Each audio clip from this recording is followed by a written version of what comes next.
Hello guys, welcome to back मध्ये. आर्याची लावली वाट आपली जान्हवी मॅडमनं. जान्हवी मॅडम म्हणजे सगळ्याला सोडून फक्त आणि फक्त आता आर्याला टार्गेट करत आहे. हे काय रिझन आहे माहीत नाही.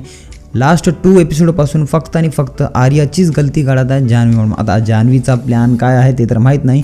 आणि तुम्हाला माहीत असेल की आर्या आपली खूपच दिमागदार मुलगी आहे. ती रॅपर्यंत तिचे खूपच जास्त फॅन फॉलोइंग आहे.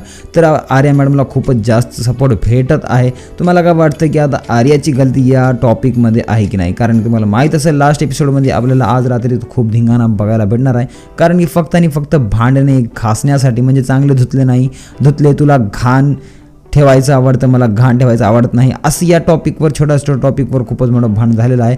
तर आर्याची तुम्ही फॅन आहात की जान्हवीचे? आणि जान्हवी तुम्हाला माहीत असेल की लास्ट 2-3 वीकपासून काही बराबर खेळत नाही. तर आता जान्हवी फक्त कॉन्टेंट आणि फक्त फुटेज ढूंढत आहे की मी कोणासोबत भांडण करू आणि कोणासोबत भांडण करून म्हणजे TRPवर वाढवायची प्रयत्न करू आणि बिग बॉसची जास्तीत जास्त नजरेत मी राहू. हे आता जान्हवीची प्लॅनिंग सुरू आहे असं मला वाटते. तुमचं काय मत आहे मला कमेंट करून सांगा. आणि तुम्ही कोणाला सपोर्ट करता, जान्हवी वर्सेस आर्या? कमेंट करून नाव लिहा. भेटूया पुढच्या व्हिडिओमध्ये. तोपर्यंत बाय.